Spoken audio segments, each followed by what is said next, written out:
Kesultanan Demak.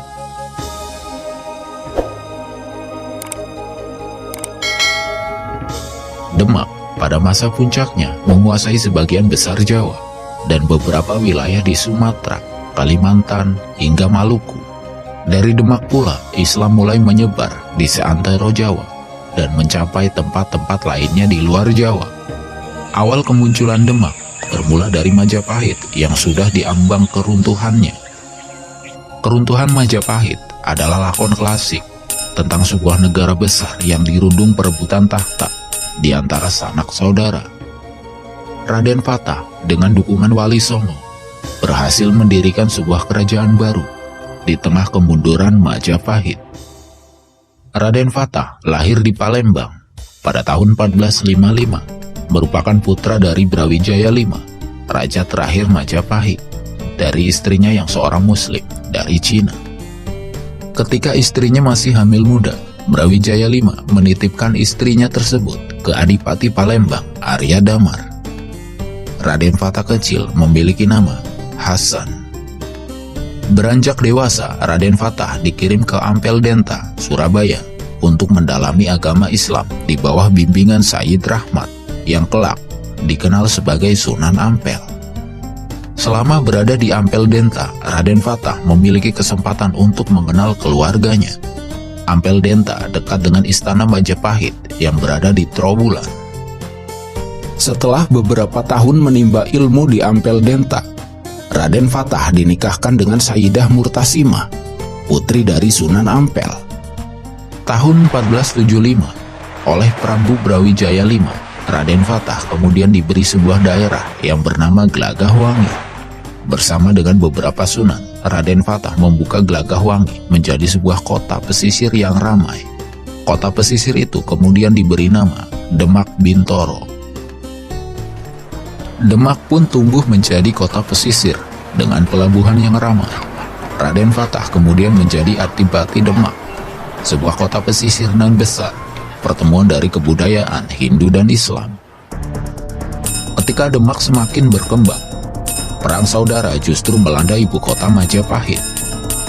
Perang saudara itu pun mempercepat Majapahit yang semakin rentah menuju lubang kuburnya.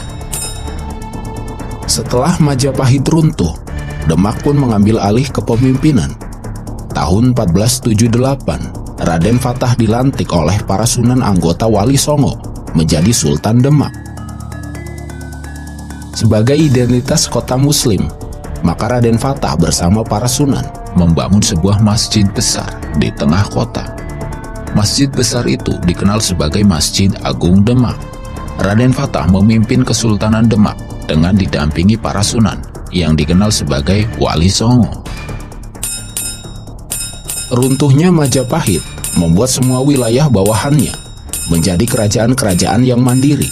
Kesultanan Demak di masa awal tidak serta mewarisi wilayah Majapahit, hanya berkisar di beberapa wilayah di Jawa bagian tengah yang menjadi wilayah kekuasaannya.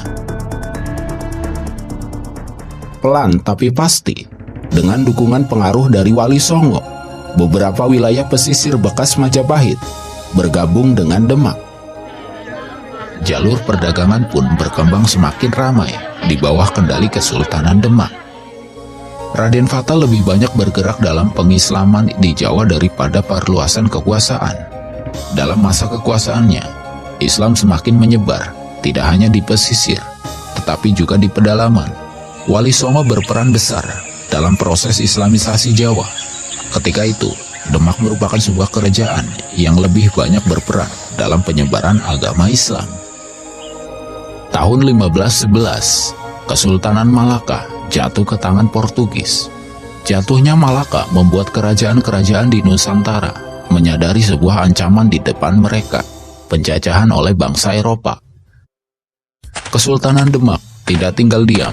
Tahun 1513, Raden Fatah mengutus putranya yang bernama Pati Yunus menyingkirkan Portugis dari Malaka. Sekitar 100 kapal perang dengan 5.000 prajurit berangkat menyerbu Portugis di Malaka.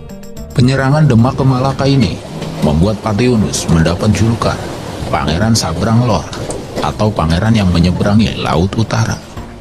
Serangan Demak yang dipimpin oleh Patiunus tersebut gagal. Namun Demak tidak melakukan serangan lanjutan, tetapi memperkuat pertahanan di sepanjang pantai utara agar Portugis tidak masuk ke Jawa. Tahun 1518, Raden Fatah menutup usia.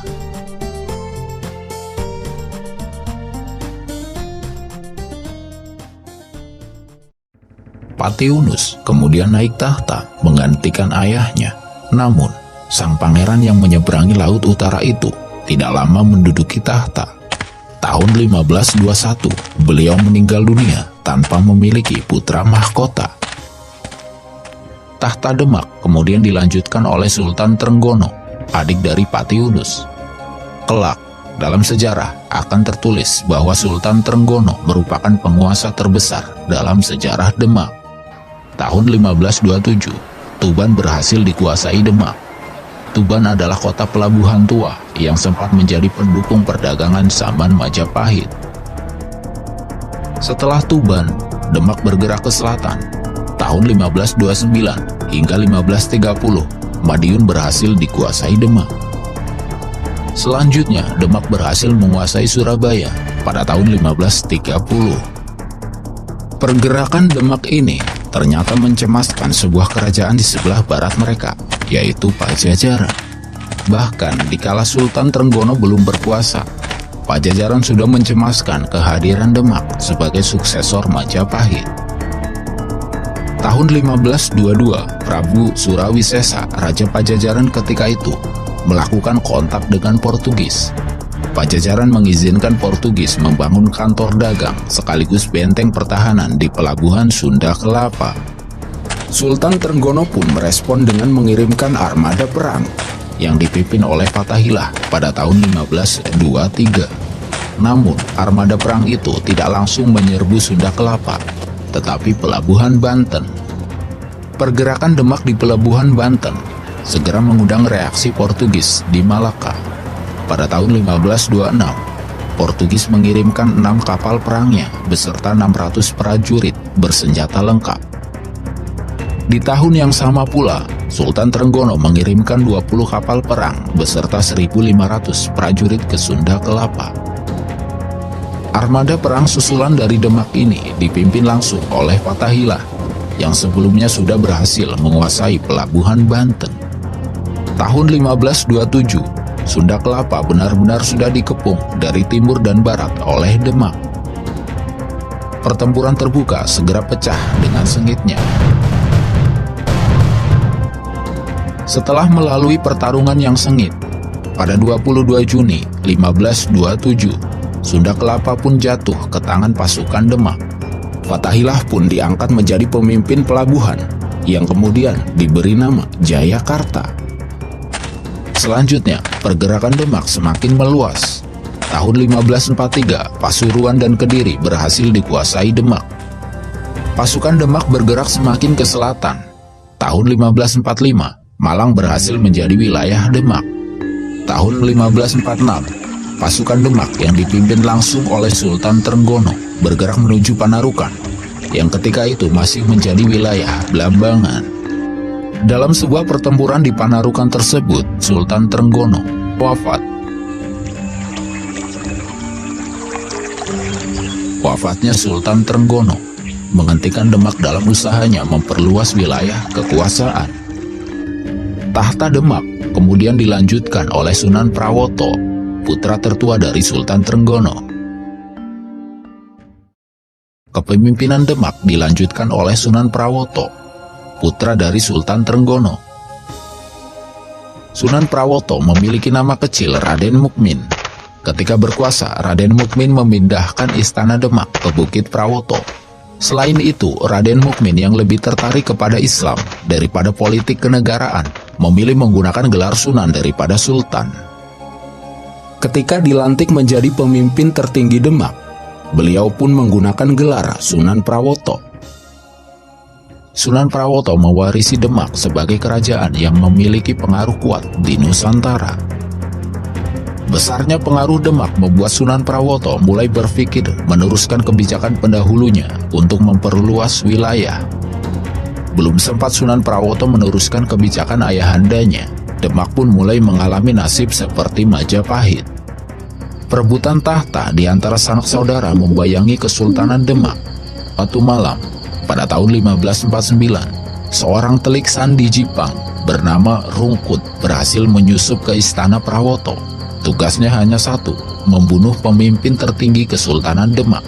Rungkut tidaklah memiliki dendam pribadi kepada Sunan Prawoto, namun dia mendapatkan tugas dari Adipati Jipang, Arya Penangsang. Arya Penangsang ketika itu adalah Adipati Jipang Panolan. Sebenarnya dia masih keluarga Kesultanan Demak. Arya Penangsang adalah putra dari Raden Kikin atau yang kelak dikenal sebagai Pangeran Sedo Ing Lepen karena meninggal di tepi sungai. Raden Kikin merupakan putra dari Raden Fatah, adik dari Patiunus dan kakak dari Sultan Trenggono. Sepeninggal Patiunus yang tidak berputra, Demak mulai dilanda konflik perebutan tahta. Tahta seharusnya jatuh ke Raden Kikin karena beliaulah putra tertua Raden Fatah setelah Patiunus. Namun, Sultan Trenggono menginginkan tahta Demak sehingga harus menyingkirkan Raden Kikin. Raden Mukmin kemudian terlibat membantu ayahnya membunuh Raden Kikin di tepi sungai. Sunan Prawoto yang mengetahui Rungkut adalah utusan Arya Penangsang pun merasa hutang nyawa dan membiarkan dirinya dibunuh. Namun, Sunan Prawoto meminta agar istrinya tidak ikut dibunuh. Sayangnya, Rungkut menghujamkan keris itu terlalu dalam sehingga tembus dan melukai istri Sunan Prawoto.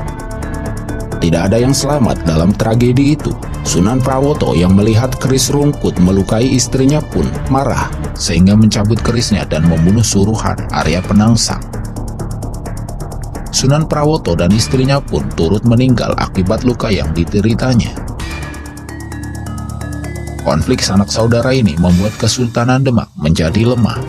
Beberapa wilayah bawahan menjadi berkembang tanpa bisa dikendalikan lagi, seperti Surabaya, Gresik, Tuban, Cirebon, hingga Banten.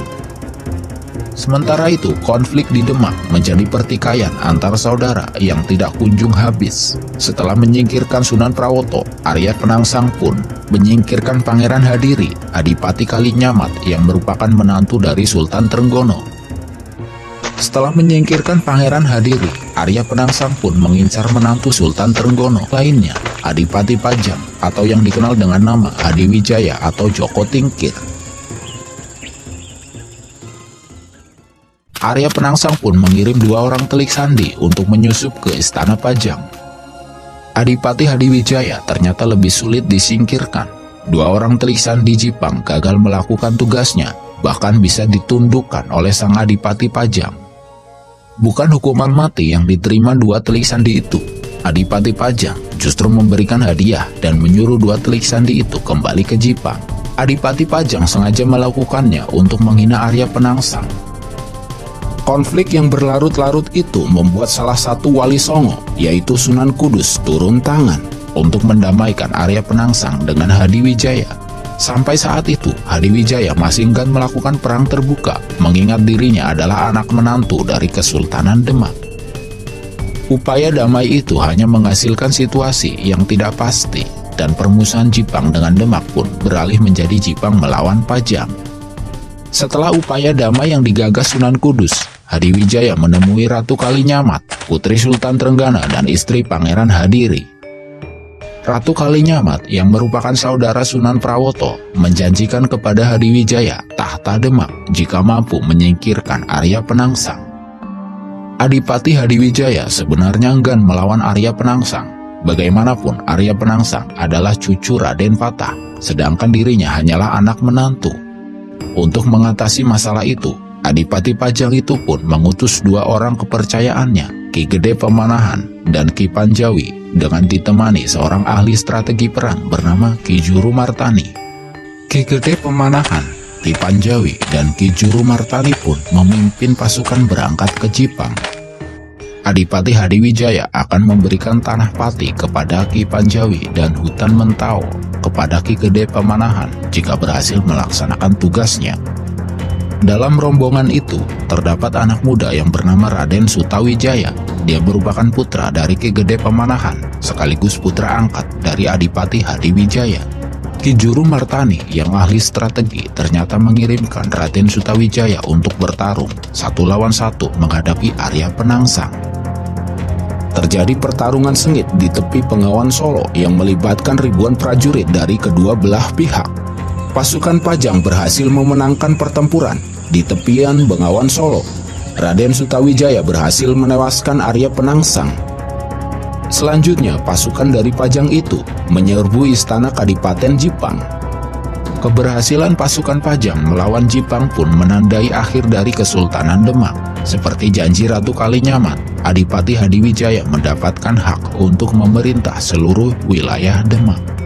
Dengan gelar Sultan Hadiwijaya, beliau memindahkan pusat pemerintahan dari Demak yang pesisir ke Pajang yang lebih ke tengah. Pindahnya kekuasaan ini sekaligus mengakhiri kekuatan politik dan militer di pesisir utara Jawa Tengah. Namun, secara ekonomi, pesisir utara Jawa Tengah masih cukup kuat karena masih memiliki pelabuhan-pelabuhan besar. Akhir dari Kesultanan Demak yang masyhur ini melahirkan beberapa kekuatan baru yang kelak mewarnai sejarah Nusantara, yaitu Banten, Cirebon, dan Surabaya.